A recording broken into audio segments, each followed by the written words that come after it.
അത് വീണ്ടും ഒന്നുകൂടി ഒന്ന് റിപ്പീറ്റ് ചെയ്യാണ്. അപ്പോൾ ലെറ്റ് കഴിഞ്ഞ വന്ന ആൾക്കാർക്കൊന്നൊരു കൂടി അവർക്കും കുറച്ചൊരു ഐഡിയ ഒക്കെ കിട്ടിയിട്ടുണ്ടാവും നമ്മൾ പറഞ്ഞ കാര്യങ്ങളെ കുറിച്ചിട്ട്. ഓക്കെ, എന്നാലും ഒന്നുകൂടിയൊക്കെ പറയാണ്. നമ്മൾ ഫസ്റ്റ് മോഡ്യൂളിൽ 2 പാർട്ടാണ് വരുന്നത്. അതിൽ ആദ്യത്തെ പാർട്ട് നമ്പർ സിസ്റ്റമും രണ്ടാമത്തെ part Boolean algebra, logic Gates ഇങ്ങനെയൊക്കെ പറഞ്ഞ കാര്യങ്ങളുമാണ് വരുന്നത്. അതിൽ ആദ്യത്തെ പാർട്ട് നമ്പർ സിസ്റ്റമാണ്.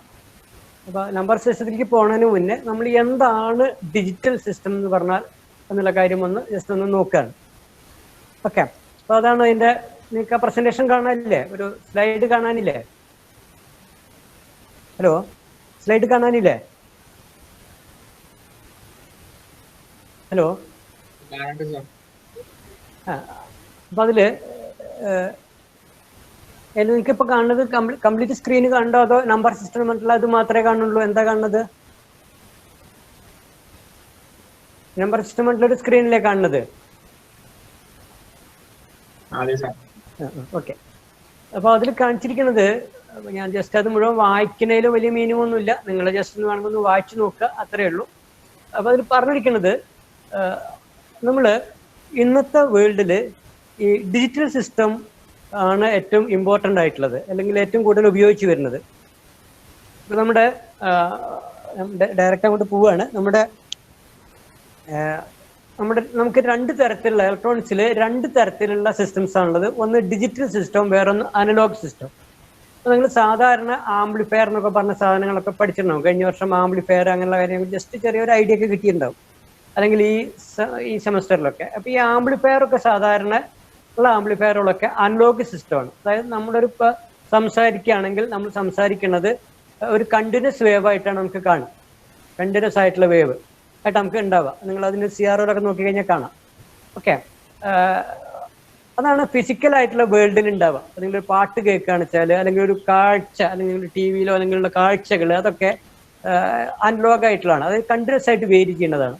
അതേസമയം ഈ പറഞ്ഞ അനലോഗ് സിസ്റ്റത്തിനെ നമുക്ക് സ്റ്റോർ ചെയ്യുക, അതുപോലെ തന്നെ ട്രാൻസ്മിറ്റ് ചെയ്യുക, ഇങ്ങനെയുള്ള കാര്യങ്ങളൊക്കെ കുറച്ച് ബുദ്ധിമുട്ടാണ്. പ്രോസസ്സ് ചെയ്യുക, ഇങ്ങനെയുള്ള കാര്യങ്ങളൊക്കെ കുറച്ച് ബുദ്ധിമുട്ടാണ്. അതുകൊണ്ട് നമ്മൾ ഡിജിറ്റൽ സിസ്റ്റംസ് നമ്മൾ ഉപയോഗിക്കാറുണ്ട്. ഓക്കെ, എവിടൊക്കെയാണ് ഡിജിറ്റൽ സിസ്റ്റത്തിന്റെ ആവശ്യം എന്ന് പറഞ്ഞാൽ, ഡിജിറ്റൽ സിസ്റ്റം പൊതുവെ വളരെ അക്യുറേറ്റ് ആയിട്ടുള്ളൊരു സിസ്റ്റമാണ്.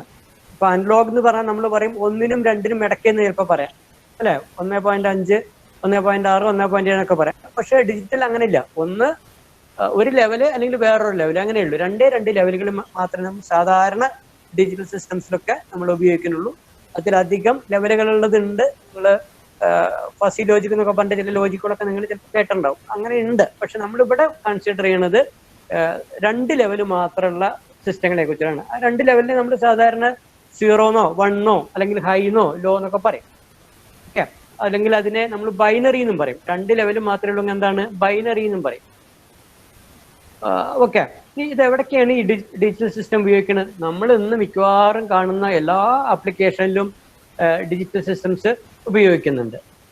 ഓക്കെ, എല്ലാ ഉപയോഗങ്ങളും നമ്മൾ പറഞ്ഞ വെതർ മോണിറ്ററിങ് ആകും, അല്ലെങ്കിൽ സ്പേസ് പ്രോഗ്രാം ആണെങ്കിൽ, അല്ലെങ്കിൽ ട്രാഫിക് കൺട്രോൾ ആണെങ്കിൽ, അങ്ങനെ ഇന്റർനെറ്റിലാണെങ്കിൽ, അതുപോലെ തന്നെ ഇപ്പൊ നമ്മൾ പാട്ട് ഇപ്പൊ കേൾക്കുന്നത് ഇപ്പൊ നമുക്കൊക്കെ അറിയാം. ഇപ്പൊ നമ്മൾ പാട്ടൊക്കെ ആക്ച്വലി അനലോഗ് ആണ്. പക്ഷെ അത് CD-യിലോ അല്ലെങ്കിൽ നിങ്ങൾ പെൻഡ്രൈവിലൊക്കെ വെച്ചിരിക്കുന്നത്, സ്റ്റോർ ചെയ്ത് വെച്ചിരിക്കുന്നത് അത് ഡിജിറ്റൽ ഫോർമാറ്റായിട്ടായിരിക്കും. എന്നിട്ട് വീണ്ടും അതിന് അനലോഗ് ഫോർമാറ്റ് ആയിട്ടാണ് അതിനെ റീപ്രൊഡ്യൂസ് ചെയ്യുന്നത്. അത് വേറെ കാര്യം. അപ്പൊ അങ്ങനെയൊക്കെ മിക്കവാറും എല്ലാ ഫീൽഡിലും ഇപ്പൊ ഡിജിറ്റൽ സിസ്റ്റംസ് ആണ് ഉപയോഗിക്കുന്നത്. ഓക്കെ, അതാണ് ഏറ്റവും ആദ്യത്തെ ഈ നമ്മുടെ സബ്ജക്റ്റിന്റെ പ്രത്യേകത എന്താണെന്നുള്ളതാണ് പറയുന്നത്. ഈ ഡിജിറ്റൽ സിസ്റ്റംസ് ആണ് ആക്ച്വലി ഒരു കമ്പ്യൂട്ടറിന്റെ ബേസിക് എന്ന് പറഞ്ഞാൽ. നിങ്ങൾ കമ്പ്യൂട്ടർ എന്ന് പറഞ്ഞാൽ സാധാരണ നിങ്ങൾ മീൻ ചെയ്യുന്നത് ഒരു CPU, ഒരു മോണിറ്റർ, അങ്ങനെയുള്ള മാത്രമായിട്ട് കൺസിഡർ ചെയ്യേണ്ട. ഈ പ്രോസസ് ചെയ്യാൻ കഴിയുന്ന എന്തിനും നമുക്ക് എന്ത് പറയാം? കമ്പ്യൂട്ടർ എന്ന് പറയാം. കമ്പ്യൂട്ട് ചെയ്യാൻ പറ്റുന്ന എന്തിനും നമുക്ക് കമ്പ്യൂട്ടർ എന്ന് പറയാം. അപ്പൊ ചിലതിന് മോണിറ്ററും കാര്യങ്ങളൊന്നും ഉണ്ടാവില്ല, ചെറിയ LED എന്തെങ്കിലുമൊക്കെ ഉണ്ടാവുള്ളൂ ചിലതിന് ഔട്ട്പുട്ടായിട്ട്. സ്വിച്ച് കീബോർഡിന് പകരം 1-2 സ്വിച്ചുകൾ അങ്ങനെയൊക്കെ ഉണ്ടാവുള്ളൂ. എന്നാലും അതൊരു കമ്പ്യൂട്ടർ തന്നെയാണ്. അപ്പൊ കമ്പ്യൂട്ടറൈസ്ഡ് കാര്യങ്ങളാണ് ഇന്ന് ഏറ്റവും കൂടുതലായിട്ട് നമ്മുടെ സൊസൈറ്റിയിൽ ഉള്ളത്. ഓക്കെ, അപ്പൊ അതാണ് ആദ്യത്തെ ഒരു സ്ലൈഡിൽ പറഞ്ഞിരിക്കുന്നത്. ഇനി എന്തൊക്കെയാണ് ഡിജിറ്റൽ സിസ്റ്റത്തിന്റെ അഡ്വാൻറ്റേജ്? നമ്മൾ ഈ കാര്യങ്ങൾ തന്നെ ബൈനറിയുടെ അഡ്വാൻറ്റേജ് ആയിട്ടും പറയൂ കേട്ടോ. ഓക്കെ, ഈ പറയുന്ന കാര്യങ്ങൾ തന്നെ ബൈനറിയുടെ അഡ്വാൻറ്റേജ് ആയിട്ടും പറയും. എന്തൊക്കെയാണ് ആ സ്ലൈഡിൽ ഒരു റെഡെങ്കിലും മാർക്ക് ചെയ്തിട്ടുണ്ട്. എന്തൊക്കെയാണ്? Easier to design. ഒരു ഡിജിറ്റൽ സിസ്റ്റം ഡിസൈൻ ചെയ്യാൻ വളരെ എളുപ്പമാണ്. കാരണം നമുക്ക് അതിൽ ഇൻപുട്ടിന്റെ കണ്ടീഷൻ ആകെ 2 ഉള്ളൂ, 0 അല്ലെങ്കിൽ 1. അതിലധികം നമുക്ക് വേറെ ഒന്നും കൺസിഡർ ചെയ്യേണ്ട കാര്യമില്ല. ഓക്കെ, പിന്നെ അതുപോലെ തന്നെ സ്പീഡ് മാത്രമാണ് പിന്നെ ഒന്ന് വേറൊരു ക്രൈറ്റീരിയ എന്ന് പറഞ്ഞാൽ. പക്ഷെ അനലോഗ് സിസ്റ്റത്തിൽ അതല്ല. അതിന്റെ ഏതൊക്കെ ലെവലുകൾ ഉണ്ട്, അതിന്റെ ലിമിറ്റ് എത്ര ഉണ്ട്, അങ്ങനെ ഒരുപാട് കാര്യങ്ങൾ നമ്മൾ കൺസിഡർ ചെയ്യേണ്ടി വരും. അപ്പൊ അതുകൊണ്ട് തന്നെ ഈ ഡിജിറ്റൽ സിസ്റ്റം ഡിസൈൻ ചെയ്യാൻ വളരെ ഈസിയാണ്. ഓക്കെ, അതുകൊണ്ട് നമ്മൾ പറഞ്ഞ ഈസിയർ ടു ഡിസൈൻ എന്ന് പറഞ്ഞത്. രണ്ടാമത്തെ ഹയർ അക്യൂറസി ആണ്. Easier to design and having higher accuracy. എന്താണ് ഹയർ അക്യൂറസി എന്ന് പറഞ്ഞാൽ? നമ്മൾ പറഞ്ഞു 2 ലെവലേ ഉള്ളൂ, 0 അല്ലെങ്കിൽ 1. അപ്പൊ അതിന്റെ ഇടയ്ക്കുള്ള ലെവലുകളൊന്നും നമ്മൾ കൺസിഡർ ചെയ്യുന്നില്ല. ഇതിന്റെ ഇടയ്ക്ക് 1.1, 1.11, 1.12 അങ്ങനെയൊക്കെ വരുമ്പോൾ നമുക്ക് എന്തായിരിക്കും, നമ്മളിത് ഓരോന്നും സെപ്പറേറ്റ് ആയിട്ട് കൺസിഡർ ചെയ്യേണ്ടി വരും. പക്ഷെ ഇവിടെ അങ്ങനെയില്ല. 2 ലെവൽ, എത്ര മൈന്യൂട്ട് ആയിട്ടുള്ള വാല്യൂ ആണെങ്കിലും അതിനെ നമ്മൾ ഈ 2 വാല്യൂ 0ക്കും 1ന്റെ ഇടയ്ക്കാക്കിയിട്ട് മാറ്റിയിട്ടുണ്ടാവും. അതുകൊണ്ട് തന്നെ അവിടെ ഡിസ്റ്റോർഷനോ അങ്ങനെയുള്ള കാര്യങ്ങളൊക്കെ വരാനുള്ള കാര്യങ്ങൾ വളരെ കുറവാണ്. So it is having very high accuracy. മൂന്നാമത്തെ കാര്യം പ്രോഗ്രാമബിലിറ്റിയാണ്. അതായത് നമുക്ക് ഈ സിസ്റ്റത്തിനെ പ്രോഗ്രാം ചെയ്യാം, ഡിജിറ്റൽ സിസ്റ്റങ്ങളെ. അതിനെ നമുക്ക് ആവശ്യമുള്ള രീതിയിൽ, ഇപ്പോൾ ഒരു കമ്പ്യൂട്ടർ ആണെങ്കിൽ അതിന്റെ ബേസിൽ പ്രോഗ്രാം ചെയ്യാം. ഇപ്പൊ ഇനി അതിന് പുറമെ ഇപ്പൊ നമുക്കൊരു ഫോട്ടോ എടുക്കുകയാണെങ്കിൽ ഫോട്ടോ ഒരു നമ്മുടെ പ്രോഗ്രാം, നമ്മുടെ ഫേസിനെ നമുക്ക് എന്ത് ചെയ്യാം, നമുക്ക് എന്തെങ്കിലും മാറ്റങ്ങളോ കാര്യങ്ങളൊക്കെ നമുക്ക് വരുത്താം. അല്ലെ, കുറച്ച് ഡാർക്ക് ആയിട്ടെങ്കിൽ അതിന് ലൈറ്റ് ആക്കാം. അതൊക്കെ ഒരു പ്രോഗ്രാമബിലിറ്റിയിൽ വരുന്നതാണ്. അങ്ങനെ ചെയ്യാം. പിന്നെ അടുത്ത നോയ്സ് ഇമ്മ്യൂണിറ്റിയാണ്. നോയ്സ് ഇമ്മ്യൂണിറ്റി എന്ന് പറഞ്ഞാൽ, നോയ്സ് എന്ന് പറഞ്ഞാൽ അൺവാണ്ടഡ് ആയിട്ടുള്ള കാര്യങ്ങളുടെയാണ് നോയ്സ് എന്ന് പറയുന്നത് നമ്മൾ. അപ്പോൾ അങ്ങനെയുള്ള നോയ്സ് ഒക്കെ വരാനുള്ള സാധ്യത വളരെ കുറവാണ്. ഇമ്മ്യൂണിറ്റി എന്ന് പറഞ്ഞാൽ അതിനുള്ള പ്രതിരോധമാണ് ശരിക്കും. ഇമ്മ്യൂൺ ടു അല്ലെ, നമ്മളിപ്പോൾ പറയാറില്ല, ഇപ്പോൾ കോവിഡ് ആണെങ്കിൽ നല്ല ഹെൽത്തി ആയിട്ടുള്ള ആളുകൾ, അതുപോലെ തന്നെ നമ്മൾ പറയാറില്ല ഡിസ്റ്റൻസ് കീപ്പ് ചെയ്യുന്ന ആൾക്കാർ, എപ്പോഴും വാഷ് ചെയ്യുന്ന ആൾക്കാർ, ഇവർക്കൊക്കെ ഈ പറഞ്ഞിട്ടുള്ള കൊറോണയ്ക്ക് എതിരെയുള്ള ഇമ്മ്യൂണിറ്റി കൂടുതലാവുമെന്ന് പറയാം അല്ലെ. എന്താണ് കാരണം? അവര് വേണ്ടത്ര പ്രിക്കോഷൻ എടുക്കുന്നുണ്ട്. അതുപോലെ ഈ നോയ്സ് ഉണ്ടാവാനുള്ള ഇമ്മ്യൂണിറ്റി, അതായത് അൺവാണ്ടഡ് ആയിട്ടുള്ള സിഗ്നൽ ഉണ്ടാവാനുള്ള ചാൻസ് വളരെ കുറവാണ് ഈ ഡിജിറ്റൽ സിസ്റ്റംസിൽ. ഓക്കെ, അപ്പൊ വളരെ, അതായത് ഇപ്പൊ നിങ്ങളൊരു ചെറിയൊരു ഉദാഹരണം പറയുകയാണെങ്കിൽ, ഇപ്പൊ നിങ്ങളൊരു റേഡിയോ കേട്ടുകൊണ്ടിരിക്കുകയാണ്, പ്രോഗ്രാം കേട്ടുകൊണ്ടിരിക്കുകയാണ്. അപ്പൊ അതിന്റെ അടുത്ത് കൂടെ ഒരു ബൈക്ക് സ്റ്റാർട്ട് പോവുകയാണ്.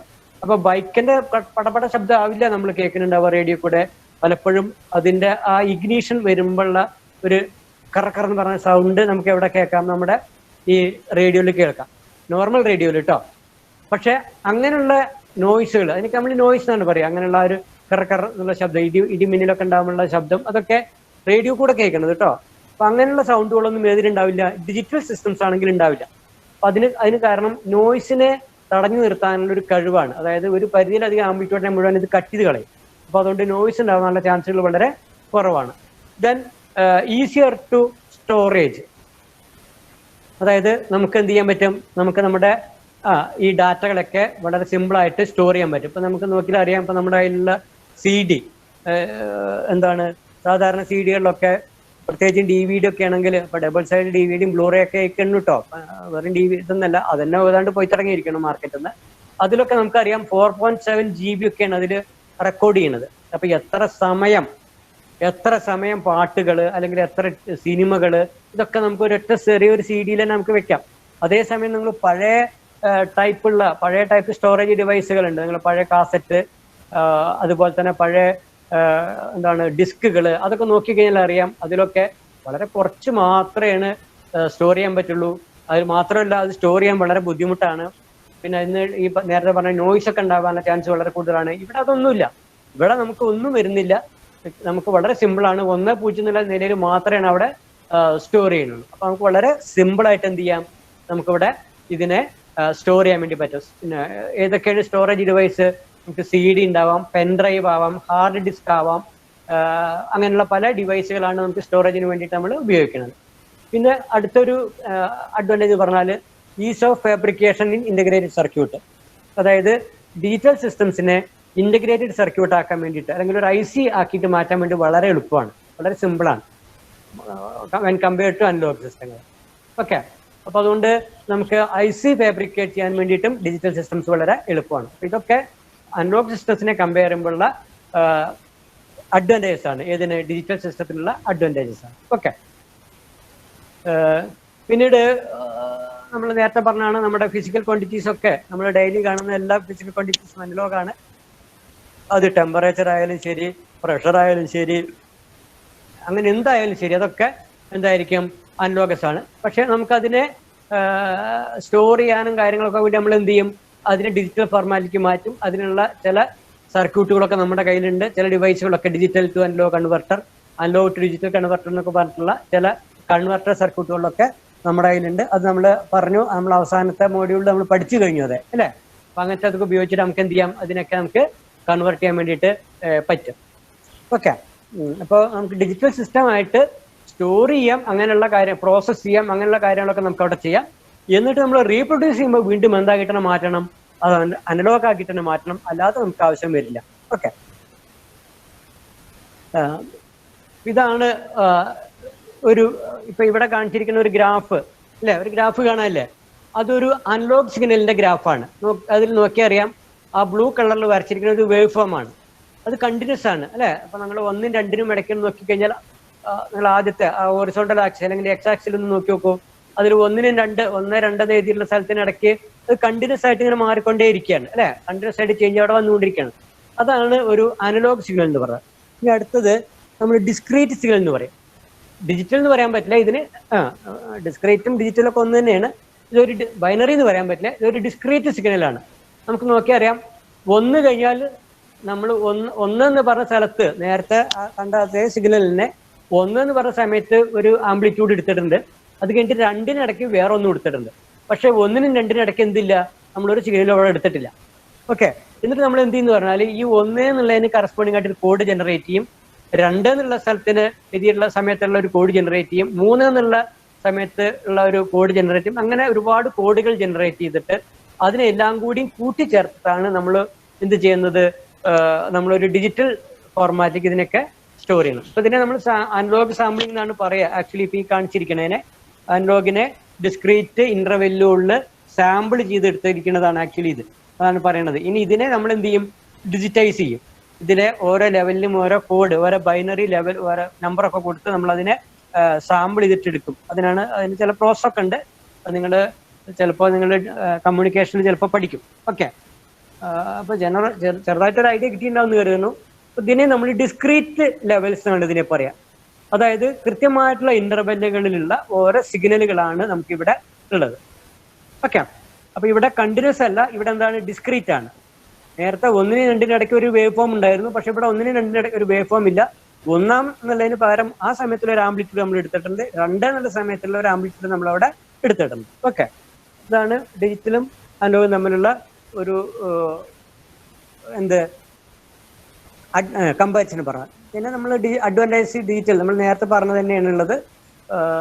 അപ്പൊ അതിൽ പറയാത്ത ഒരു കാര്യം ഇതിൽ ട്രാൻസ്മിഷൻ വളരെ എളുപ്പമാണെന്നാണ് പറഞ്ഞിരിക്കുന്നത്. അതും കൂടി ഉണ്ട്. നമ്മൾ ദൂരക്കൊക്കെയുള്ള നമ്മുടെ ഡാറ്റ ഒക്കെ ട്രാൻസ്മിറ്റ് ചെയ്യുമ്പോൾ നമ്മൾ ഡിജിറ്റലായിട്ടാണ് ഇപ്പോൾ ട്രാൻസ്മിറ്റ് ചെയ്യുന്നത്. ഇപ്പം നിങ്ങളുടെ മൊബൈൽ ഫോണിലൊക്കെ വരുന്ന ഡാറ്റയൊക്കെ ഡിജിറ്റൽ ഡാറ്റ ആയിട്ടാണ് വരുന്നത്. നിങ്ങൾ അയക്കണതോ അല്ലെങ്കിൽ നിങ്ങൾക്ക് ഇങ്ങോട്ട് കിട്ടുന്നതോ ഒക്കെ ഡിജിറ്റൽ ഫോർമാറ്റ് ആയിരിക്കും ഉണ്ടാവുക. ബാക്കിയൊക്കെ നമ്മൾ നേരത്തെ പറഞ്ഞ തന്നെയാണ്. ഓക്കെ,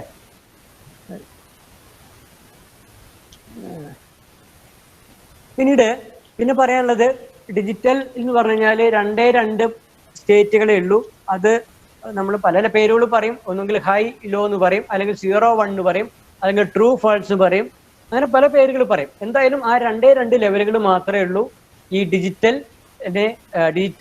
ലെവലുകളെ അല്ലെങ്കിൽ സ്റ്റേറ്റുകളെ റെപ്രസെന്റ് ചെയ്യാൻ വേണ്ടിയിട്ട് നമ്മൾ ഉപയോഗിക്കുന്നുള്ളൂ. ഓക്കെ, ഇനി ഈ ലെവലുകൾ ഹൈ ലോ എന്നൊക്കെ പറഞ്ഞ ലെവലുകൾ നമുക്ക് നമ്മുടെ കയ്യിലുള്ള ട്രാൻസിസ്റ്ററുകളോ ഡയോഡുകളൊക്കെ ഉപയോഗിച്ചിട്ട് വളരെ ഈസി ആയിട്ട് റെപ്രസെന്റ് ചെയ്യാൻ വേണ്ടി പറ്റും, ഇംപ്ലിമെന്റ് ചെയ്യാൻ വേണ്ടി പറ്റും. നമുക്ക് ഡയോഡാണെങ്കിൽ ഡയോഡിനെ ഓൺ ആയിക്കഴിഞ്ഞാൽ, ഓൺ എന്നുള്ള കണ്ടീഷനെ നമുക്ക് എന്ത് പറയാം, നമുക്ക് വേണമെങ്കിൽ 0 എന്നുള്ള കണ്ടീഷൻ എടുക്കാം, ഓഫ് ആയിട്ടുള്ള കണ്ടീഷൻ വേണമെങ്കിൽ 1 എടുക്കാം, തിരിച്ചു കൊടുക്കാട്ടോ, ഇന്ന രീതിയിൽ എടുക്കാൻ പാടൊന്നുമില്ല. അതുപോലെ ട്രാൻസിസ്റ്ററും അതെ, ട്രാൻസ്മിറ്ററിന് നമ്മൾ സാധാരണ അതിൻ്റെ ഒരു ക്യാരക്ടറിസ്റ്റിക്സ് ഒക്കെ പഠിക്കും. ഇപ്പം നിങ്ങളത് അതൊക്കെ പഠിക്കും. ആ ക്യാരക്ടറിസ്റ്റിൽ 3 പാർട്ട് ഉണ്ട്. ഒന്ന് ഔട്ട്പുട്ട് ക്യാരക്ടറിന് 3 പാർട്ട് ഉണ്ട്. ഒന്ന് cut off region, 2 active region, 3 saturation region എന്ന് പറഞ്ഞിട്ട്. അതിൽ ആക്റ്റീവ് റീജിയൻ നമ്മൾ സാധാരണ നമ്മുടെ ഈ ഡിജിറ്റൽ ഉപയോഗിക്കലില്ല. ബാക്കിയുള്ള 2 ലെവലുകൾ കട്ട് ഓഫും അതുപോലെ തന്നെ സാച്ചുറേഷൻ, ആ 2 സ്റ്റേറ്റുകളാണ് നമ്മൾ ഉപയോഗിക്കാറുള്ളത്. അത് രണ്ട് തരത്തിൽ ഉപയോഗിക്കാം. ഒന്നുകിൽ കട്ട് ഓഫ് 1 ആയിട്ട് എടുക്കാം, അതുപോലെ തന്നെ സാച്ചുറേഷൻ 0 ആയിട്ട് എടുക്കാം, അല്ലെങ്കിൽ തിരിച്ചു എടുക്കാം. എങ്ങനെയായാലും കുഴപ്പമില്ല. ഓക്കെ, അപ്പൊ ഈ രണ്ട് റീജിയൻ ഉപയോഗിച്ചിട്ട് നമുക്ക് എന്ത് ചെയ്യാം? ഡയോഡോ അല്ലെങ്കിൽ ട്രാൻസിസ്റ്റർ ഉപയോഗിച്ചിട്ട് ഈ രണ്ട് ലെവലുകളെ നമുക്ക് ഇംപ്ലിമെന്റ് ചെയ്യാൻ വേണ്ടിയിട്ട് പറ്റും. അതുകൊണ്ടാണ് നമ്മൾ നേരത്തെ ഇല്ലേ നമ്മൾ ഡയോഡിൽ നമ്മൾ ഗേറ്റുകളൊക്കെ ഡയോഡും ട്രാൻസിസ്റ്ററൊക്കെ വെച്ച് ഉണ്ടാക്കിയത് കണ്ടില്ലേ? അതുകൊണ്ടാണ് പറയണത് ആ രണ്ട് ഡിവൈസുകളെ അല്ലെങ്കിൽ ഡയോഡും ട്രാൻസിസ്റ്ററും ഉപയോഗിച്ചിട്ട് നമുക്ക് എന്ത് ചെയ്യാം? നമുക്ക് ഈ രണ്ട് ലെവലുകളെ ഈസി ആയിട്ട് റെപ്രസെന്റ് ചെയ്യാൻ വേണ്ടിയിട്ട് പറ്റും. ഓക്കെ, ബാക്കിയുള്ള ആ സ്ലൈഡിൽ കാണുന്ന ബാക്കി കാര്യങ്ങളൊക്കെ നമ്മൾ നേരത്തെ പറഞ്ഞേ ഉള്ളത്. എന്താണ്, ഇപ്പൊ നമ്മൾ CD-യിലൊക്കെ റൈറ്റ് ചെയ്യുകയാണെങ്കിൽ നമ്മൾ അതിന് പറയുന്ന രണ്ട് പേരുകൾ, അതിന് പല പേരുകളുണ്ട് കേട്ടോ. ഇതിൽ പറഞ്ഞിരിക്കുന്ന പേരുകൾ ബിറ്റ്സ് ആൻഡ് ബംസ് എന്നാണ്. ബിറ്റുകളും ബംസും, അല്ലെങ്കിൽ പിറ്റ് ആൻഡ് ഹിൽ എന്ന് പറയും. പല ആൾക്കാരും പല പേരും പറയും. അതായത് ഒന്ന് കുറച്ച് ഹൈ ആയിട്ടുള്ള പ്ലേസ് ഉണ്ടാവും, ഒന്ന് കുറച്ച് ചെറിയൊരു ചുഴി പോലെ ഒരു സ്ഥലം ഉണ്ടാവും. അപ്പൊ അത് ഒന്നുകിൽ ആ പൊന്തി നിൽക്കുന്ന ഭാഗത്തിനെ നമുക്ക് എന്ത് പറയാം? 1 എന്ന് പറയാം. ആ കുഴി പോലെ നിൽക്കുന്ന സ്ഥലത്തിനെ 0 എന്ന് പറയാം, അല്ലെങ്കിൽ തിരിച്ചും പറയാം. അത് ഡിപ്പെൻസ് ആണ്. നമുക്ക് നമ്മുടെ ആവശ്യത്തിനനുസരിച്ച് നമുക്ക് അങ്ങനെ ഇങ്ങനെയൊക്കെ പറയാം. ഓക്കെ, ഇനി നമ്മൾ ഒരു ബൈനറി നമ്മൾ ഈ പറഞ്ഞ രണ്ട് ലെവലുകളെ നമുക്ക് 0, 1 എന്ന് പറഞ്ഞ രണ്ട് ലെവലുകൾ കൊണ്ട് നമുക്ക് റെപ്രസെന്റ് ചെയ്യാം. നമ്മൾ നേരത്തെ പറഞ്ഞു കഴിഞ്ഞു. ഇനി ഇങ്ങനെയുള്ള ആ 0-നെ അല്ലെങ്കിൽ ആ 1-നെ നമ്മൾ പറയും ബൈനറി ഡിജിറ്റ് എന്നാണ് പറയാം. 0-നെയും 1-നെയൊക്കെ പറയുന്നത് എന്താണ്? ബൈനറി ഡിജിറ്റ് എന്നാണ് പറയാം. അതിനെ ചെറുതാക്കിയിട്ട് അതിനെ രണ്ടും കൂടി കൂട്ടിച്ചേർത്തിട്ട് ബൈനറിയിലത്തെ BI എടുക്കും, അതുപോലെ തന്നെ ഡിജിറ്റലിലത്തെ T എടുക്കും. അത് രണ്ടും കൂടി ചേർത്തിട്ട് ബിറ്റ് എന്ന് ഒരു പേരായിട്ട് നമ്മൾ പറയാറുണ്ട്. അതുകൊണ്ട് ഒരു ബിറ്റ് എന്ന് പറഞ്ഞു കഴിഞ്ഞാൽ നമുക്ക് മനസ്സിലാവേണ്ടത് ബൈനറി ഡിജിറ്റ് എന്നാണ്. 5 ബിറ്റ് എന്ന് പറഞ്ഞാൽ മനസ്സിലാക്കേണ്ടത് 5 ബൈനറി ഡിജിറ്റുകൾ എന്നാണ്. അതായത് 0-ന്റെയും 1-ന്റെയും പാറ്റേണിൽ, അതായത് 01, 011 എന്ന് പറഞ്ഞാൽ അത് 5 ബിറ്റുകളുള്ള ഒരു നമ്പറാണ്. ഓക്കെ, അപ്പൊ നമുക്ക് അങ്ങനെ പറയാം. ഇനി നമുക്ക് വളരെ പരിചയമുള്ള, ജസ്റ്റ് അങ്ങോട്ട് പറഞ്ഞു പോവുകയാണ്, എന്താണ് നമ്പർ സിസ്റ്റം എന്നുള്ള കാര്യമാണ് പിന്നെ നമ്മൾ പറയാൻ പോകുന്നത്. നമുക്ക് അറിയാവുന്ന ഒരു കാര്യമാണ് ഇനി ഈ കാണിക്കുന്നത്. നമുക്ക് അറിയാവുന്ന ഒരു നമ്പർ സിസ്റ്റമാണ് ഡെസിമൽ. നമ്മൾ ഒക്കെ ഉപയോഗിക്കുന്നതാണ് ഈ ഡെസിമൽ നമ്പർ സിസ്റ്റം. അതിനെക്കുറിച്ചിട്ട് നിങ്ങൾക്ക് നന്നായിട്ട് അറിവുണ്ടായിരിക്കും. പക്ഷെ അതിനെ നമ്മളൊരു സയന്റിഫിക് നൊട്ടേഷനിലോ ഫോർമാറ്റിലൊക്കെ നമുക്ക് എന്ത് ചെയ്യണം? നമുക്കതിനെ റെപ്രസെന്റ് ചെയ്യണം. അത് എങ്ങനെയുള്ള കാര്യമാണ് നമ്മൾ അടുത്ത് നോക്കുന്നത്. അപ്പൊ എന്താണ് ഡെസിമൽ നമ്പർ സിസ്റ്റം എന്നുള്ള കാര്യം വെച്ച് നമുക്ക് ചെറിയൊരു ഐഡിയ നമുക്കിവിടെ പറയാണ്. അത് ഈ പാരഗ്രാഫിൽ പറഞ്ഞിരിക്കുന്നത് നമ്മൾ ഡെസിമൽ എന്ന് പറയാൻ കാരണം അതിൽ 10 സിമ്പലുകൾ, നമ്മളതാണ് പറയാ ആ വേർഡ്, 10 സിമ്പലുകൾ ഉപയോഗിച്ചിട്ടാണ് ഈ എന്താണ് ലെവലുകളെ നമ്മൾ കാണിക്കുന്നത്. 0 മുതൽ 9 വരെയുള്ള 10 സിമ്പല് നമ്മൾ പറയാം സിമ്പിൾ എന്നാണ് പറയാ. അതിന് പ്രത്യേകിച്ച് ഡിജിറ്റലിന്റെ വേർഡിൽ പറയാ അതിന് സിമ്പിൾ എന്നാണ് പറയാ. 0, 1, 2, 3, 4, 5, 6, 7, 8, 9 അല്ലേ? അപ്പൊ എത്ര സിമ്പിൾ ഉണ്ട്? 10 എണ്ണം. 0 മുതൽ 9 വരെ 10 എണ്ണം അല്ലേ? ഇനി ഇതിന്റെ അടുത്ത നമ്പറിനെ നമ്മൾ എങ്ങനെ റെപ്രസെന്റ് ചെയ്യാം? 9 കഴിഞ്ഞാൽ എങ്ങനെ റെപ്രസെന്റ് ചെയ്യാം? ഏറ്റവും ആദ്യത്തെ രണ്ട് സിമ്പലുകൾ കൂട്ടിച്ചേർത്തിട്ട് അല്ലെ? 1ഉം 0യും കൂട്ടിച്ചേർക്കും. അപ്പൊ 1 0 10ആയി. അടുത്ത നമ്പർ ഉണ്ടാക്കി എങ്ങനെ? 1 1. അതായത് ഈ 0 മുതൽ 9 വരെയുള്ള ഈ സിമ്പലുകളുടെ ഒരു കോമ്പിനേഷൻ ആണ് ഇതിന്റെ 9 കഴിഞ്ഞാലുള്ള അടുത്ത പ്ലേസുകൾ കൊണ്ട് നമ്മളിവിടെ മെയിൻ ചെയ്യുന്നത്. ഓക്കെ, അതാണ് അവിടെ കൊടുത്തിരിക്കുന്നത്. അപ്പൊ ഇതില് ഈ 10 സിമ്പിളുകളാണ് ഉള്ളത് എന്ന് പറഞ്ഞു. അതിനെ നമ്മൾ പറയും, ആ 10-നെ നമ്മൾ പറയും ഇതിന്റെ ബേസ് അല്ലെങ്കിൽ റാഡിക്സ് എന്ന് പറയും. അതാണ് ആ റെഡ് ഇങ്കിൽ അവിടെ എഴുതിയിരിക്കുന്നത്, കാണിച്ചിരിക്കുന്നത്. എന്താണ് പറയാ? ബേസ് അല്ലെങ്കിൽ റാഡിക്സ് എന്ന് പറയും. അപ്പോൾ 2 മാർക്കിനൊക്കെ ചോദിക്കാവുന്ന ഒരു ക്വസ്റ്റ്യൻ ആണ്, എന്താണ് ഡെസിമൽ നമ്പർ സിസ്റ്റത്തിന്റെ ബേസ് അല്ലെങ്കിൽ റാഡിക്സ് എത്രയാണ് എന്ന് ചോദിച്ചു കഴിഞ്ഞാൽ എത്രയാണ് പറയേണ്ടത്? 10 എന്നാണ് പറയേണ്ടത്. എന്തുകൊണ്ടാണ് 10 എന്ന് പറയാൻ കാരണം? അതിൽ 10 സിമ്പലുകൾ ഉപയോഗിച്ചിട്ടാണ് നമ്മൾ നമ്പറുകളെ റെപ്രസെന്റ് ചെയ്യുന്നത്. അതിൽ കൂടുതൽ വേണമെങ്കിൽ ഈ സിമ്പിളുകളുടെ കോമ്പിനേഷൻ ആണ് പിന്നെ നമ്മളവിടെ ഉപയോഗിക്കാം. ഓക്കെ, പറഞ്ഞ കാര്യങ്ങൾ ക്ലിയർ ആവണില്ലേ?